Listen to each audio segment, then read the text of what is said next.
With that being said, I'm now going to turn it over to John Moorfield to introduce our speaker for today.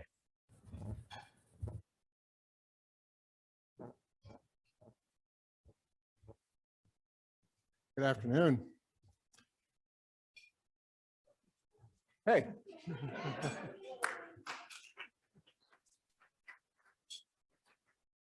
Good to see you, Ski, remotely, and good to see you, Alan. 14 months ago, our nation was convulsed by some of the challenges that Blacks faced through their participation in the legal system of the United States. According to Wikipedia, 15 million to between 15 and 26 million Americans participated in the Black Lives Matter movement throughout the nation, making it one of the largest movements in the United States history. Sides were taken. From my perspective, proximity is power. At the time, I read an article in the Carlisle Sentinel, which our speaker, Chuck Allen, said specifically, empathy will lead to the judgment that such conditions are inconsistent with the espoused national values and are unacceptable. That we must take action to be true to what the American people really believe. Fast forward to a conversation earlier this spring with Chuck. He was working on broadening out his thinking on this discussion and how the War College students might participate and position themselves to think through how they can be more accountable for their actions as leaders. In addition to this, there are great lessons for how we in the community and through business can participate in this experience. Today, I'm pleased to introduce Colonel Charles, retired Charles Allen. Chuck is the professor of leadership and cultural inclusion and cultural studies at the U.S. Army War College. He graduated from West Point in 1978, where he concluded his career at the War College, and then he continued on in civilian life. Chuck also happens to be a member of the Carlisle Sunrise Rotary Club. He lives in Carlisle and has since 2003 with his wife and son. Please welcome Professor Allen.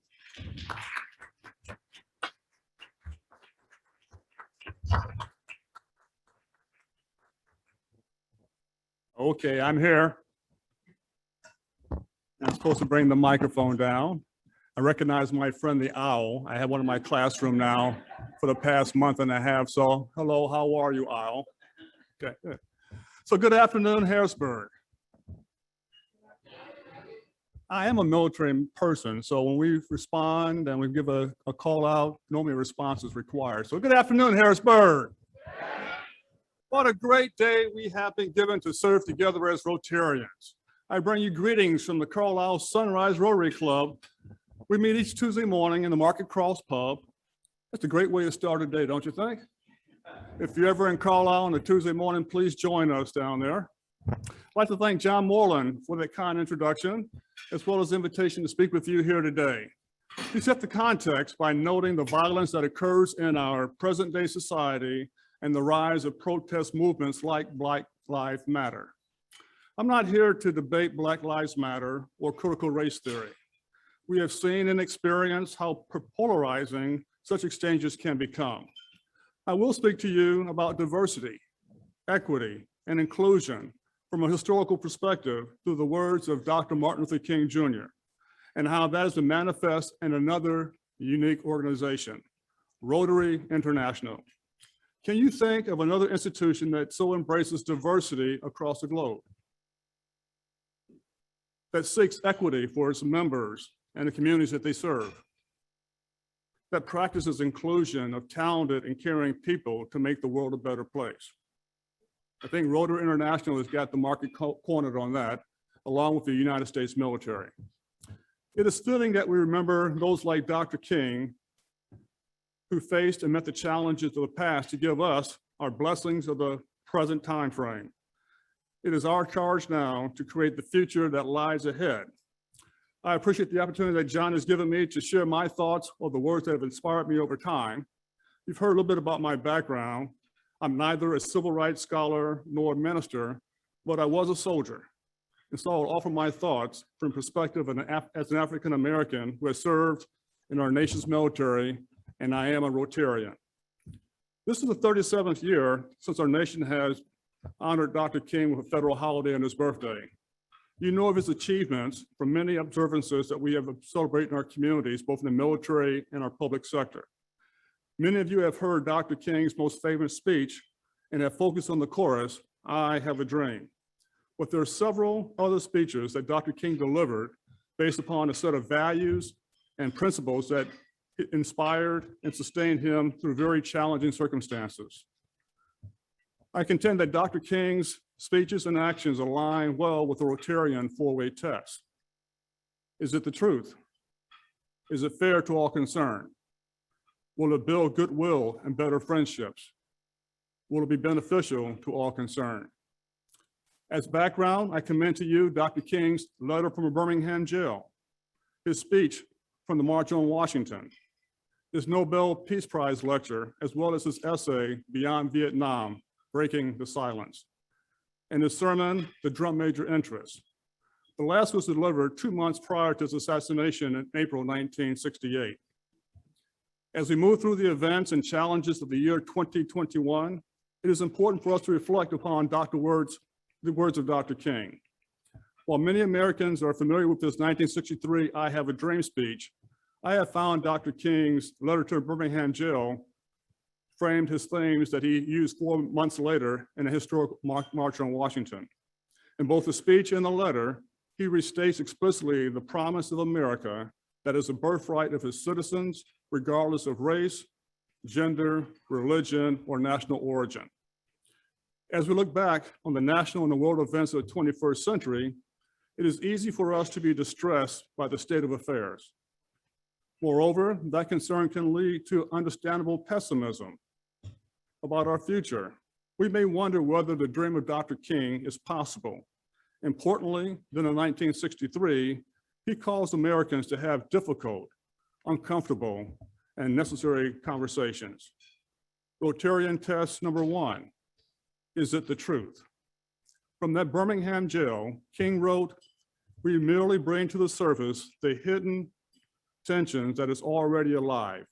We bring out in the open where it can be seen and dealt with, like a boil that can never be cured so long it is covered up, but it must be open with all its ugliness to the natural medicines of air and light. Injustice must be exposed with all the tensions the exposure creates to the light of human conscience and the air of national opinion before it can be cured." In response to the complacency about the plight of others, he continues, "We have to repent in this generation, not merely for the hateful words and actions of the bad people, but for the appalling silence of the good people. Human progress never rolls in on the wheels of inevitability. It comes through the tireless efforts of men and women willing to be co-workers with God. Now is the time to make real the promise of democracy and transform our pending national elegy into the creative psalm of brotherhood. Now is the time to lift our national policy from the quicksand of racial injustice to the solid rock of human dignity." Dr. King's words, which first entered the national psyche from that jail in Birmingham and then to the March on Washington at the Lincoln Memorial in Washington, D.C., had to be accompanied by the deeds of Americans who were called to action. Not bystanders, but citizens became the catalyst for change and justice in America that we still seek today.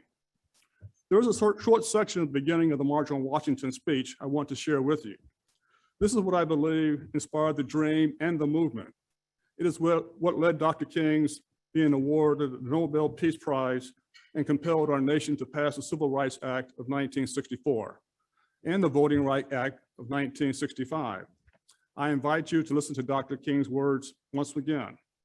Rotarian test number 2, is it fair to all concerned? He said, in a sense, we have come to our nation's capital to cash a check. When the architects of our republic wrote the magnificent words of the Constitution and the Declaration of Independence, they were signing a promissory note to which every American was to fall heir. This note was a promise that all men, yes, Black men as well as white men, will be guaranteed the unalienable right of life, liberty, and the pursuit of happiness. Dr. King continued his speech with this declaration. It is obvious that today, America has defaulted on this promissory note insofar as her citizens of color are concerned. Instead of honoring the sacred obligation, America has given the Negro people a bad check, a check which has come back marked insufficient funds. But we refuse to believe that the banks of justice is bankrupt. We refuse to believe that there are insufficient funds in the great vaults of opportunity of this nation. So we have come to cash this check, a check that will give us upon demand the riches of freedom and the security of justice. In addition to his I Have a Dream speech and theme, there is value in considering the concluding section of Dr. King's Nobel Peace Prize Award ceremony lecture given on the 11th of December, 1963 in Oslo, Norway. Rotarian test number 3, will it build goodwill and better friendships? Dr. King offered the following words.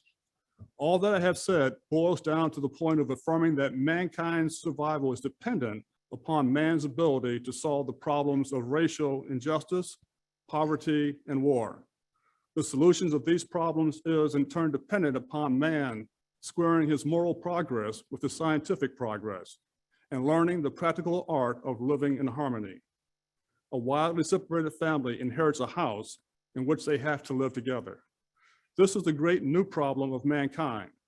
We have inherited a big house, a great world in which we have to live together, Black and white, Easterners and Westerners, Gentiles and Jews, Catholics and Protestants, Muslim and Hindu, a family unduly separated in ideas, culture, and interests who, because we can never again live without each other, must learn somehow in this one big world to live with each other. Dr. King's themes were linked to those of German Lutheran minister Friedrich Niemöller, who had been in prison for 7 years in Nazi concentration camps. In 1946, he wrote, "First I came for the socialists, and I did not speak out because I was not a socialist. Then they came for the trade unionists, and I did not speak out because I was not a trade unionist. And then they came for the Jews, and I did not speak out because I was not a Jew. And then they came for me, and there was no one left to speak for me."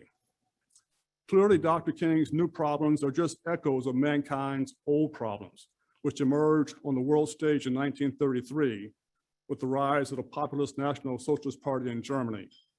Niemöller's statement reinforces King's 1963 declaration from that jail in Birmingham. Injustice anywhere is a threat to justice everywhere. We are caught in an inescapable network of mutuality. Whatever affects one directly affects all indirectly. Rotarian test 4, will it be beneficial to all concerned? Dr. King, in February 1968, delivered a sermon on the drum major instinct. He cited psychoanalyst Alfred Adler's proposition that the drum major instinct was the dominant human impulse. This quest for recognition, this desire for attention, this desire for distinction is the basic impulse and the basic drive of human life. Dr. King was self-reflective of this drive in his own life's experience. He said, now in adult life, we still have it, and we really never get by it. We like to do something good, and we like to be praised for it. Now, if you don't believe that, you just keep going living life, and you'll discover very soon that you like to be praised.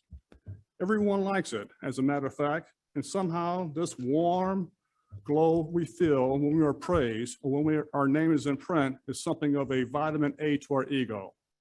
Nobody's unhappy when they are praised, even when they know they don't deserve it, and even if they don't believe it. The only unhappy people we have about praise is when that praise is going too much to someone else. But everybody likes to be praised because of this real drum major instinct. Now, the presence of the drum major instinct is why so many people are joiners. You know, there are some people who join everything, and it's really just for attention and recognition and importance. And they get the names that give them that impression. So you get your groups, and they become the grand patron and the chance to be known as the most worthy of the most worthy of something. It is this drum major instinct, impulse, and longing that runs the gamut of human life. And so we see it everywhere, this quest for recognition. And we join things, overjoin really, that we think we will find that recognition in. Dr. King made that sermon personal when he offered the following. Every now and then, I guess we all think realistically about the day when we will be victimized by what is life's greatest final denominator, something that we call death. We all think about it. And every now and then, I think about my own death, and I think about my own funeral. And I don't think of it in a more morbid sense. And every now and then, I ask myself, what is it that I want said? And I leave the word to you this morning. If any of you are around when I come to meet my day, I don't want a long funeral. And if you get somebody to deliver the eulogy, tell them not to talk too long. And every now and then I wonder what I want them to say. Tell them not to mention that I have a Nobel Peace Prize. That isn't important. Tell them not to mention that I had 300 or 400 other awards. That's not important. Tell them not to mention where I went to school. I'd like someone today to mention that Dr. Martin Luther King Jr. tried to give his life serving others. I'd like for someone to say that day that Martin Luther King Jr. tried to love somebody. I want you to say that day that I tried to be right on the war question. I want you to say that day that I did try to feed the hungry. And I want you to be able to say that that day I did try in my life to clothe those who were naked. And I want you to say on that day that I did try in my life to visit those who were in prison. I want you to say that I tried to love and serve humanity. Yes, if you want to say that I was a drum major, say that I was a drum major for justice. Say that I was a drum major for peace. I was a drum major for righteousness. And all those other shallow things will not matter. I won't have any money to leave behind. I won't have the fine and luxurious things of life to leave behind. I just want to leave behind a committed life. That's all I have to say. Over the years, I have heard and read that Dr. King was unduly idolized in our society. We have to acknowledge that he had flaws like any human being. In reflection, I think Dr. King agreed with Nelson Mandela, who said, "I am not a saint unless you think of a saint as a sinner who keeps on trying." This is more than a history lesson. There's a personal connection for me and only a few degrees of separation in these stories. As a young boy growing up in Cleveland, Ohio in the 1960s, I remember watching the newscasts of the civil rights movement, especially the March on Washington in August 1963. In my mind's eye, I can see clearly on the wall of my grandmother Hazel's sitting room, the framed portraits of Mahalia Jackson and Dr. King, centered on the drawings of Jesus Christ. Sermons in our Bethel AME church place the stories and the principles of the Bible in the context of the Black experience in American society. I also remember vividly the inner city turmoil of the Huff riots of 1966. It was sparked by an incident that demonstrated that the North was not that much different than the South in its racial attitudes. The impact that this has made on my own life is clear.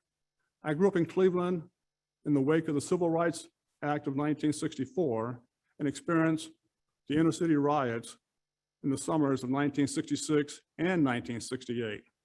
When our nation was in turmoil, my family looked to Dr. King and others for spiritual direction and, more important, for hope.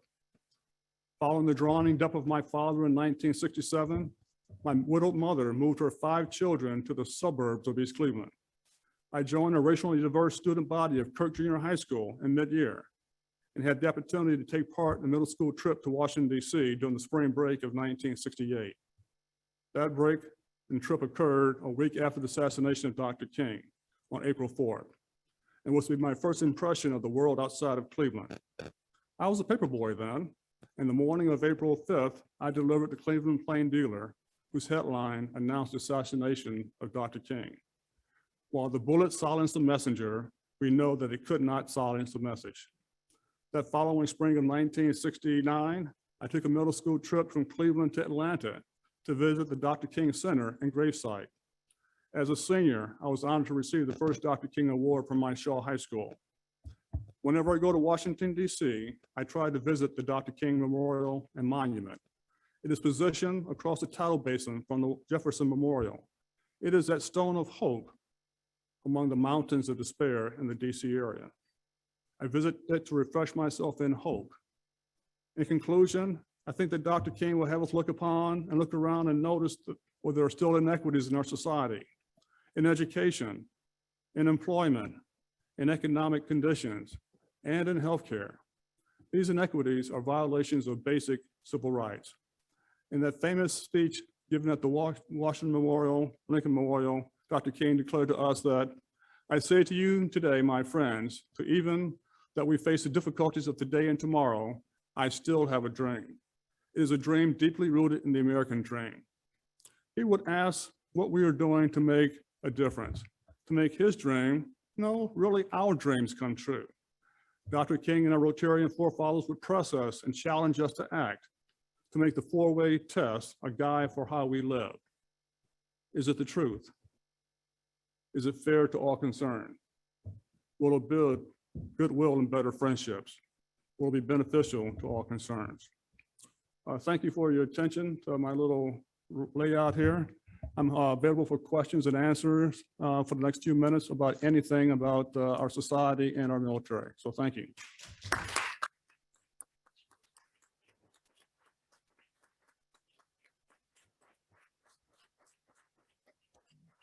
Now,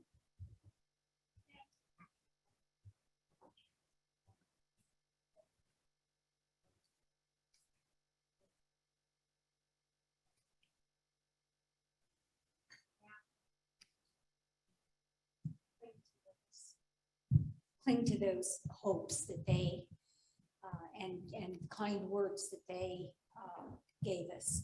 And thank you also for your words of wisdom. thank you. Colonel, could you tell us a little bit more about the coursework that you teach and how what has happened in society over the past 2 years has affected your curriculum and your message to students? Mm-hmm. So I teach a block on strategic leadership within the War College to our War College students. Again, the population is about 300 military officers and civilians from the U.S. government and about 80 international fellows. This year, there's about 80 fellows from about 76 different countries. As we look at the events in the United States, first off, the employment of the U.S. military, we have to inform and educate our students about the role of the military with civilian authorities. The first thing we have to accentuate is that we believe in civilian control of the military, and then that, because of that, there's a document that provides that foundation. The United States Constitution has two articles, Article 1 and Article 2.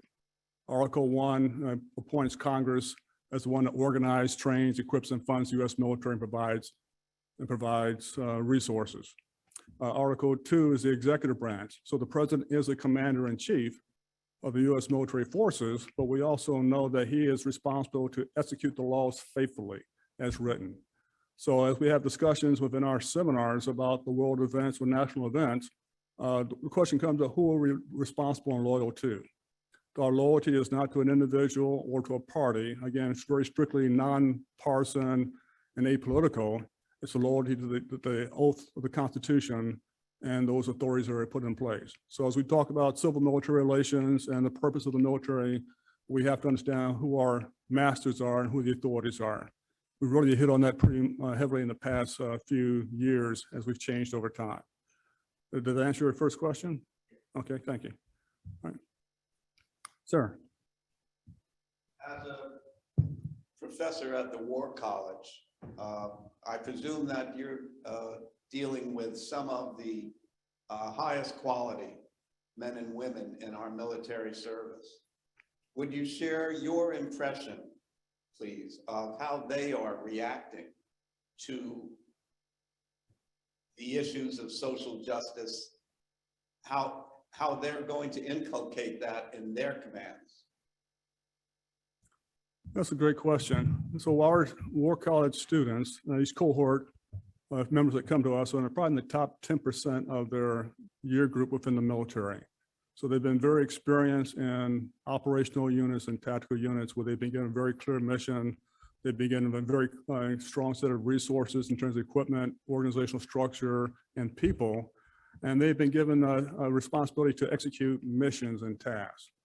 As we look at what's happening in the social environment, they watch the news like we do. They see social media casts, and then they'll have comments with their family members who are back home. And they have the same question that you might have in terms of when the government acts against people, there's domestic unrest, there's apparently some civil disobedience going on. How does that fit into their perception of the society that they serve, and then what's their role? So I think the challenge is sometimes as a military is very well structured, we think we're given a set of guidelines and missions and tasks, just do that and don't worry about the other things. With the events of the past 18 months or so, social justice concerns, we're having more and more conversations in terms of what is it like to be an American. Again, within our military, we very much live on military bases and clusters, and we're generally disconnected from the larger society. I think we also find that the larger society is disconnected from the U.S. military because of that separation. We've got about, if you count active duty military, about 1.2 million, about 1 million or so reserve component National Guard, and about maybe 700,000 civilians that are in the U.S. government for Department of Defense. There's about 3 million people that are serving in national security arenas out of a population of 334 million, less than 1%. So there is a disconnect. So I think, again, when these things happen, we know what our values are for our nation, what we espouse.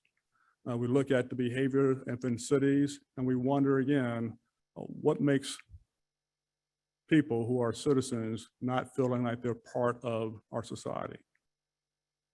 And then the respect for authority that we have is that why can't we help people in positions of power also align their actions with the values that we espouse to? So I think there's a lot of discussion that's happening. Our military, again, it comes from a very wide swath of our society, and generally very diverse, which means they've got diverse attitudes about what's happening. While they cannot be partisan, they may have political affiliations, but we don't have that conversation about who's right. We're trying to figure out what the best thing to do is. Did that address your question? Thank you. Got it. I believe we have a question from one of our Zoom participants Right here. here. Yeah. Okay, so Ski is watching by Zoom, and his question is, as a fellow Clevelander and a plain dealer delivery boy in the mid-1970s, how has your growing up in Cleveland influenced your view on inclusion and belonging throughout your military career? So if you're from Cleveland, you may have heard of Superior Avenue and about 105th Street or so. That's where I grew up in Cleveland. So again, this is a part of the process of migration of African Americans from the South back in the late 1940s, early 1950s. My mother and my father came together from Alabama, Birmingham, and Athens to Cleveland, and that was where I was born. We found, again, Cleveland was for them a new chance, a new opportunity that they did not have down south. In fact, they were kind of the bow wave that other members of their family followed along that same path. I grew up in a neighborhood, again, had a very strong school district, a synagogue around one corner, a Catholic church on the other corner, and then we would have some pretty good conversations and engagement with kids as I was growing up. So I think for me, it was kind of a melting pot in that process. When we moved from Cleveland to East Cleveland, I went to one of the strongest school districts in Ohio. So it gave me a very strong grounding in education and some of the topics, but also it gave me a nice perspective of other people, Slavics, the Poles, the Jewish community that was there outside of John Carroll and University Heights. So from Cleveland, having that mixing bowl of and within society gave me a chance to understand that the world was bigger than just my family and my household. And that prepared me, I think, to go to West Point to deal with other folks who I hadn't been around before and be successful. So I think, again, being in Cleveland, kind of the mixing bowl gave me a chance to learn about other people, but also be willing to reach out and be involved with other people in the process. He says he grew up on 71st and Harvard. So, yep. That's not too far from Maple Heights, where my mother and my sisters lived for a few years. So good. Yeah. Yeah. Yeah. Ma'am.